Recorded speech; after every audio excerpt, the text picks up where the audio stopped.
From Delhi, Nizamuddin Aulia died at the Khanqa at Ghiaspur in the year 1325. He was 87 years old. In the year 1238, in the small North Indian town of Badon, in present-day Uttar Pradesh, a son was born to a Muslim family of recent migrants from Bukhara, the trading city in Central Asia that had been overrun by the Mongols. The father was Ahmad Bukhari. The mother was Bibi Julekha. They named their son Muhammad. He would later be known as Nizamuddin. The father died when the boy was 5. The family was left in considerable poverty. Bibi Julekha, a deeply pious woman, moved with her son to Delhi, where she had distant relatives. She raised her son in a single rented room. They sometimes had no food. The chronicles preserve one famous memory of the young Nizamuddin. He asked his mother, on a day when the household had nothing to eat, what they would have for dinner. She replied, "Today, my son, we are the guests of God." The next day, again, there was no food. He asked again. She gave the same answer. The boy, by his own later admission, looked forward to these days. He felt, when she said the household was the guest of God, an unusual joy, the joy of being noticed by a kindness larger than his hunger. He developed, in those years of poverty, a particular conviction. He would never, when he grew up, accept patronage from any king. He would live, the rest of his life, as the guest of God. Nizamuddin, in his teens, became a brilliant student. He memorized the Quran. He memorized the Sahih Bukhari. He memorized the standard texts of Islamic law. He was, by the age of 20, capable of becoming a dhazi, a judge, and could have entered the Delhi Sultanate court system. He refused. He had heard, instead, of a great Sufi master who lived in the small town of Ajodhan, today the town of Pakpatan in Pakistani Punjab. The master's name was Baba Fariduddin Ganjaishkar, usually called Baba Farid. He was the senior figure of the Chishti Sufi order in North India. He was old. He lived in extreme simplicity. He had a small khanqa, a Sufi hospice, in Ajodhan. Nizamuddin walked all the way from Delhi to Ajodhan to meet him. He was accepted as a disciple. He stayed at Ajodhan for several years. Baba Farid eventually gave him the formal khilafat, the spiritual authority, of the Chishti order and asked him to return to Delhi and to set up his own khanqa there.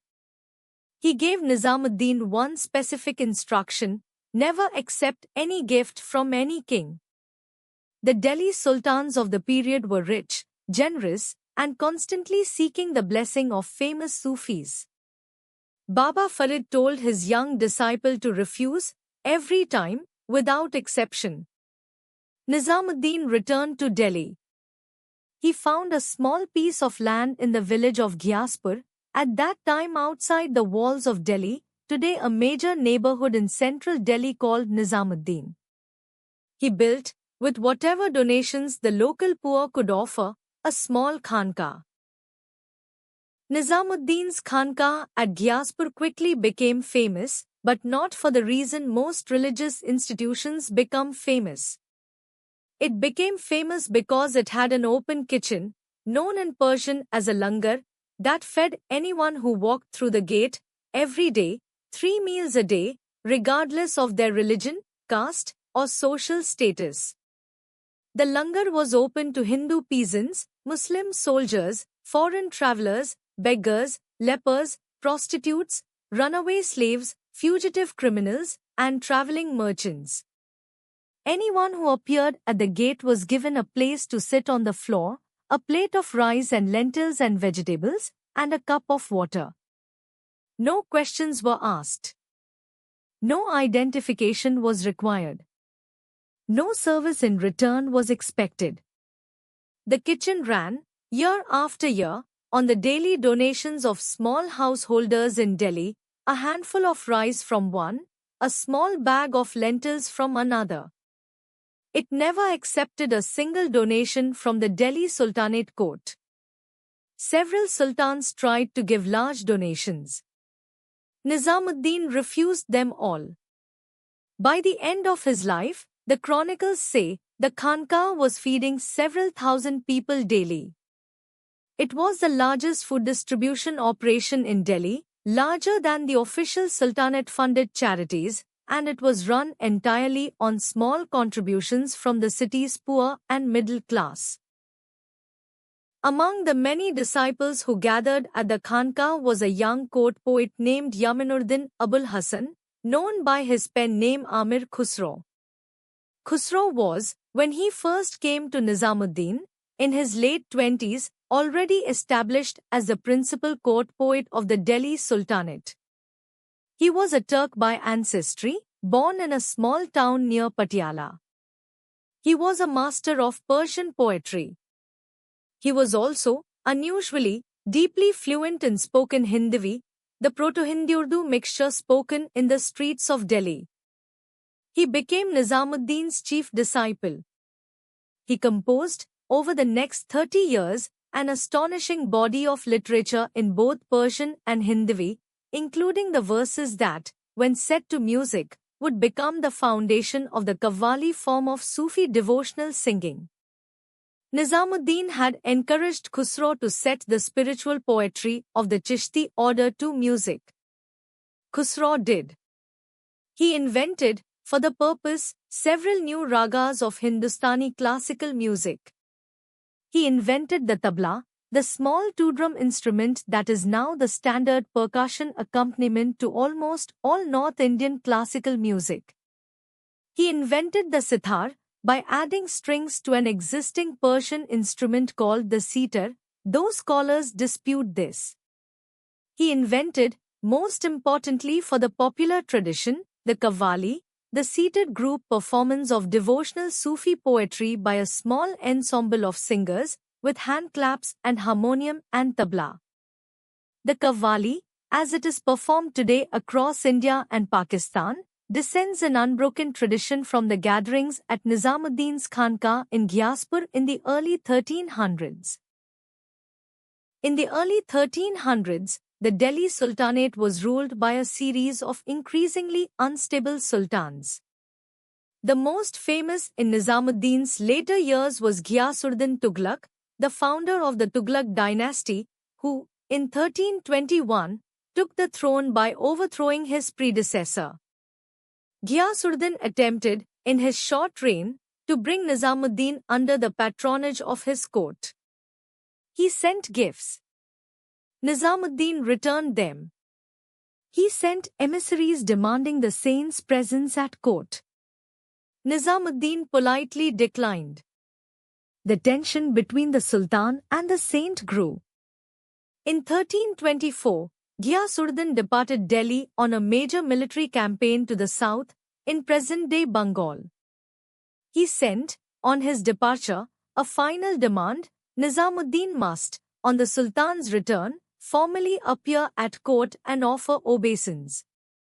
The chronicles record that Nizamuddin, on hearing this demand, made one of the most quoted statements in the medieval North Indian Sufi tradition.